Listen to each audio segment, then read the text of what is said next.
ఏ ఒక్కరూ అనుకోవడానికి వీలు లేదు, దేవుడు నన్ను వాడుకోవడానికి నా దగ్గర ఎటువంటి స్తోమత లేదండి, దేవుడు నన్ను దీవించడానికి, హెచ్చించడానికి, గణపరచడానికి నేను ఏ పాటి వాడినండి అని నువ్వు అంటున్నావంటే నువ్వే కావాలి. ఎవరు కావాలి? నేను ఏ పాటి వాడిని అనేవాళ్లే కావాలి. హైదరాబాద్ వచ్చిన కొత్తల్లో సేవలో వాడబడ్డానికి ఏదైనా ఇన్స్ట్రుమెంట్స్ ఉంటే బాగుంటుంది కదా, నేర్చుకుంటే బాగుంటుంది కదా అని చెప్పి తబలా కొట్టేవాడిని, రాలా. హార్మోనియం కొట్టేవాడిని, రాలా. కీబోర్డు కొట్టేవాడిని, రాలా. ఇవన్నీ లాభం లేదని చెప్పి ఒక ఫ్లూట్ తెచ్చుకున్నా. ఫ్లూట్ తెచ్చుకుని వాయిస్తా ఉంటే పక్క గదిలో మా తమ్ముడు పరుగుపొరుని వచ్చేసాడు. వచ్చేసి అన్న వాయించకండి అన్న ప్లీజ్ అన్న. ఏ పావులు వస్తాయన్న. ఎందుకు వచ్చిందన్న?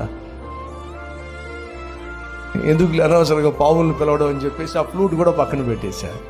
దయచేసి గమనించండి, నాకు ఏ ఇన్స్ట్రుమెంట్స్ రావు, కానీ దేవుని చేతిలో పనికొచ్చే ఇన్స్ట్రుమెంట్గా నన్ను వాడుకున్నాడు.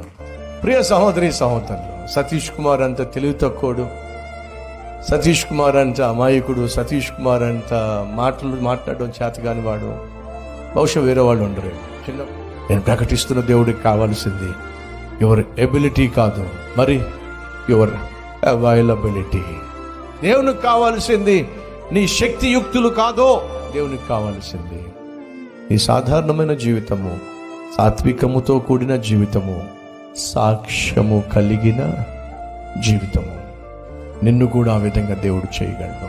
నువ్వు సామాన్యుడివే, అసామాన్యుడైన దేవుని చేతిలో పడితే సామాన్యమైన నిన్ను అసామాన్యునిగా దేవుడు మార్చగలడు.